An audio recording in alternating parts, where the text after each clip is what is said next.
सभी दर्शकों का प्रतिज्ञा 21 चैनल में हार्दिक स्वागत है। आज हम सल्तनत काल के कुछ सुल्तानों का और उनके बारे में जो उनके उपलब्धियां हैं उसके बारे में अध्ययन करेंगे।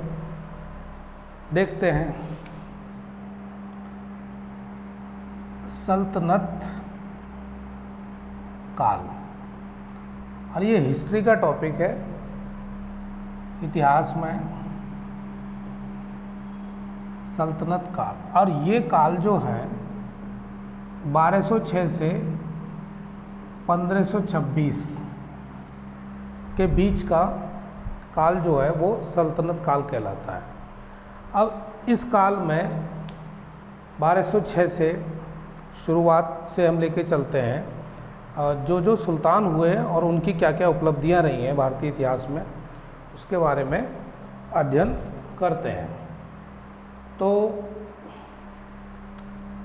पहला गुलाम वंश, और गुलाम वंश में जो सुल्तान है वो कुतुबुद्दीन ऐबक।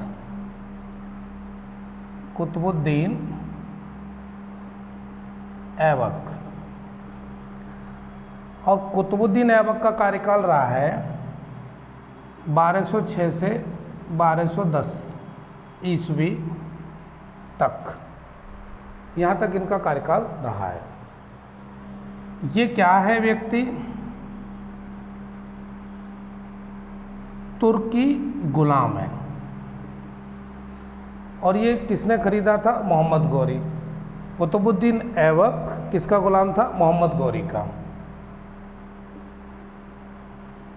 मोहम्मद गौरी का उत्तराधिकारी। मोहम्मद गौरी के बाद सुल्तान की गद्दी पर कौन बैठा है? ये कुतुबुद्दीन ऐबक। उसने सुल्तान पद धारण न कर मलिक या सिपह सालार, मलिक या सिपह सालार का पद धारण किया। कुतुबुद्दीन ऐबक ने सुल्तान का पद धारण न करके मलिक और सिपह सालार, मलिक या सिपह सालार का पद धारण किया। अगली जानकारी देते हैं हम आपको। उसका राज्याभिषेक कहाँ पर हुआ? लाहौर में। कुतुबुद्दीन ऐबक का राज्याभिषेक लाहौर में हुआ। उसे भारत का प्रथम मुस्लिम शासक भी कहा जाता है। शासक भी कहा जाता है। ये आपको जानकारी मैंने दी। तुर्की गुलाम है, यानी मोहम्मद गौरी ने इसको खरीदा था।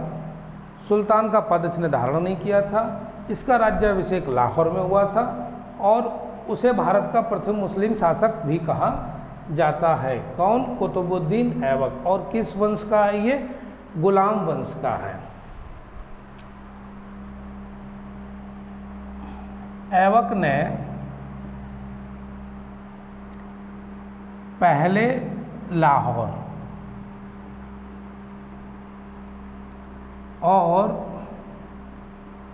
फिर दिल्ली को राजधानी बनाया। ऐबक ने पहले लाहौर और फिर दिल्ली को राजधानी बनाया। दूसरी जानकारी, अपनी उदारता एवं दानी स्वभाव, उदारता एवं दानी स्वभाव के कारण उसे लाख वक्ष या हातिम द्वितीय, हातिम द्वितीय के नाम से भी जानते हैं, के नाम से भी जानते हैं। कहने का मतलब ये उदारता एवं दानी स्वभाव के कारण ऐबक को लाखबख्श और हातिम द्वितीय की भी उपाधि दी गई थी।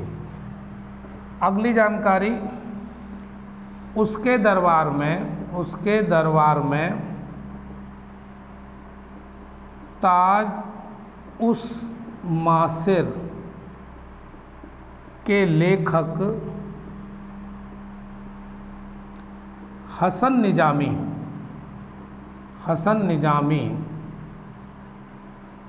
रहते थे। एक ये जानकारी। तीसरी, कुव्वत उल इस्लाम मस्जिद का निर्माण दिल्ली में कराया।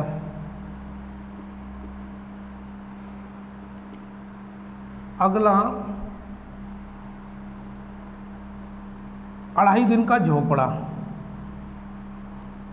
2.5 दिन का झोपड़ा ये कहाँ बनवाया? अजमेर में।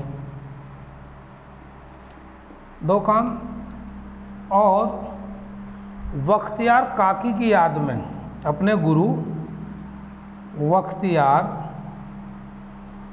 काकी की याद में कुतुब मीनार दिल्ली में बनवाई। कुतुब मीनार दिल्ली में बनवाई।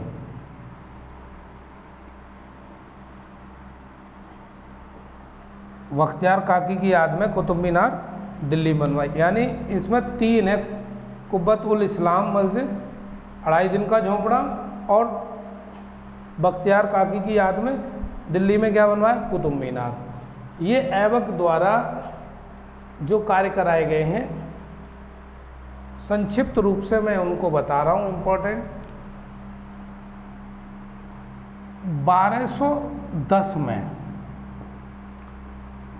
चौगान, यानी जो पोलो खेल है, चौगान खेलते समय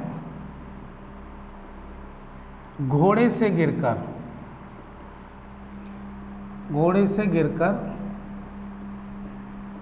मृत्यु हो गई। यानी 1206 में गद्दी पर बैठा, 1210 में मृत्यु हो गई। अब सवाल ये पूछा जाता है कि ऐबक की मृत्यु कैसे हुई? तो चौगान खेलते समय घोड़े से गिरकर मृत्यु हो गई। अगले, ऐबक का मकबरा।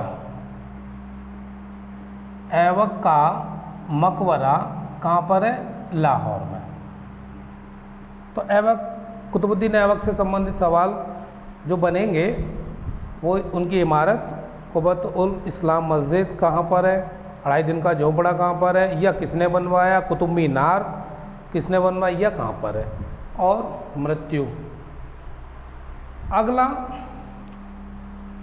ऐबक के बाद इसका पुत्र कौन बैठा? आराम शाह। आराम शाह 1210 से 1211 तक। अब 1210 से 1211 ईस्वी तक बैठा ही है। अब इसकी कोई ऐसी उपलब्धि है नहीं जो परीक्षा की दृष्टि से पूछी जाए, तो इसने तो कुछ काम ऐसे किए नहीं है, 1 साल ही बैठा। तो इसका ऐबक के बाद जो बैठा है वो आराम शाह है। अगला आता है शमसुद्दीन इल्तुतमिश। शमसुद्दीन इल्तुतमिश, अब ये भी गुलाम है। इसको खरीदा था कुतुबुद्दीन ऐबक ने, तो इसको गुलामों का गुलाम कहा जाता है ये भी गुलाम वंश का। इसकी जानकारी में क्या है? कुतुबुद्दीन ऐबक का गुलाम। पहली बात तो ये याद रखनी है। दूसरी बात यह है, इलवारी जनजाति, इलवारी जनजाति का तुर्क था। अगली बात यह है, पहले बदायूं का अमीर या सूबेदार कह लीजिए, ये पहले बदायूं का अमीर था यानी सूबेदार। इसने क्या काम किया है कि एक तो 40 सरदारों का एक नया गुट बनाया, 40 सरदारों का नया गुट बनाया, जिसे क्या कहते हैं, तुर्कान ए चहलगानी कहा जाता था। सवाल ये बहुत बार पूछा है, 40 सरदारों का गुट क्या कहलाता है, तुर्कान ए चहलगानी। इसका गठन किसने किया, तो इल्तुतमिश ने, और इसका पूरा नाम शमसुद्दीन इल्तुतमिश। अगली जानकारी देता हूँ मैं इसके। अरबी प्रथा के अनुसार, अरबी प्रथा के अनुसार मुद्रा प्रणाली चलाई। किसके अनुसार, अरबी प्रथा के। तो पहला जीतल था तांबे का सिक्का, जीतल था तांबे का सिक्का, और टंका ये था चांदी का सिक्का। ये भी पेपर में पूछा गया है, जीतल और टका ये दो सिक्के किसने चलाए और या किस धातु के बने थे। जीतल किसका था, तांबे का, और टका किसका था, चांदी का। इक्ता प्रथा की शुरुआत इसी ने की। इक्ता प्रथा की शुरुआत इल्तुतमिश ने की। इल्तुतमिश, ये जानकारी है। इसमें ये क्या है कि ऐबक का गुलाम है कुतुबुद्दीन ऐबक का, इलवारी तुर्क है, बदायूं का अमीर था यानी सूबेदार, 40 सरदारों का गुट बनवाया था इसने, जिसका नाम था तुर्कान ने चहलगानी, जिसको आगे चलकर बलबन ने समाप्त कर दिया था। अरबी प्रथा के अनुसार मुद्रा प्रणाली चलाई और जीतल और टका दो नए सिक्के चलाए, इक्ता प्रथा की शुरुआत की। अगली जानकारी देता हूँ।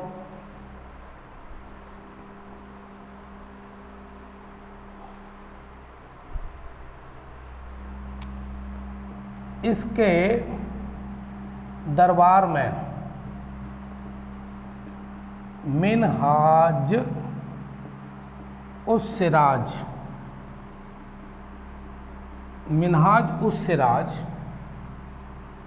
एवं मलिक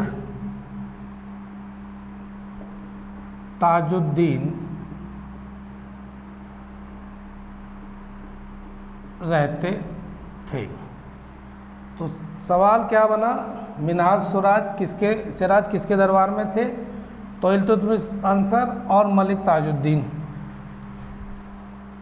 ये विद्वान लोग हैं। इल्तुतमिश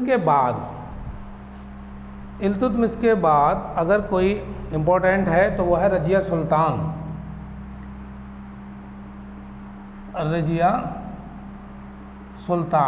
और रजिया सुल्तान का कार्यकाल माना जाता है 1236 से 1240 ईस्वी तक। 1236 से 1240, मात्र 4 साल। यह मध्यकालीन भारत की पहली महिला शासक थी। मध्यकालीन भारत की पहली महिला शासक, और मुस्लिम शासक में तो अंतिम है ही, उसके बाद कोई बना नहीं। अगला दिया है, उसने लाहौर के गवर्नर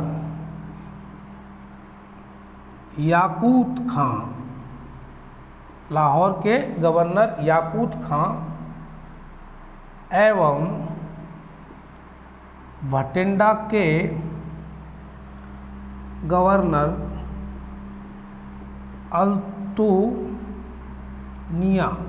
अल्तूनिया के विद्रोह को दबाया। अब उपलब्धि के नाम पर बस ये है कि याकूत खां और अल्तूनिया के विद्रोह को दबाया। लुटेरों ने उसे कैथल पंजाब के समीप मार डाला, यानी इसको मार के हत्या कर दी। तो मात्र कितना 1240 तक, यानी 1236 से 1240 तक 4 साल, और कोई ख़ास उपलब्धि नहीं है। यही उपलब्धि है कि भारत की पहली महिला शासक बनी, अपने आप में यही बहुत बड़ी उपलब्धि है। इसके बाद बैठा कौन? बहराम शाह। यह बैठा 1240 से 1242 तक, कोई खास उल्लेखनीय कार्य नहीं। दूसरा अलाउद्दीन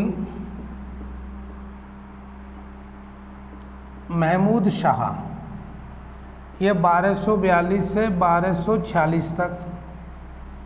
रजिया सुल्तान के बाद बहराम शाह और अलाउद्दीन महमूद शाह, यानी 1246 तक। इनके द्वारा भी कोई महत्वपूर्ण कार्य नहीं। उसके बाद नासिरुद्दीन महमूद बैठा, ये बैठा 1246 से 1266 तक। इसका कार्यकाल तब भी थोड़ा बहुत लंबा रहा, इन्होंने कार्य किए। इसने बलवन को नायब मामलकात के पद पर आसीन किया। योग्यता के आधार पर पद दिया जाएगा, बलवन इस लायक था, आसीन किया। उसके बाद आसीन किया या नियुक्त किया, बात एक ही है। सुल्तान, कौन सुल्तान? ये नासिरुद्दीन महमूद, कुरान की नकल कर हस्तलिपियाँ तैयार करता था। तो ये प्रश्न पूछा जा सकता है, कुरान की नकल कर हस्तलिपियाँ तैयार करने वाला सुल्तान का नाम? तो नासिरुद्दीन महमूद। अगला, बलवन को उलूग खां की उपाधि प्रदान की। नासिरुद्दीन महमूद ने बलवन को उलूग खां की उपाधि प्रदान की। इस तरह मैंने आपको कुतुबुद्दीन ऐबक से लेकर और बलवन तक बताया। इसके आगे की जानकारी हम आपको देते हैं।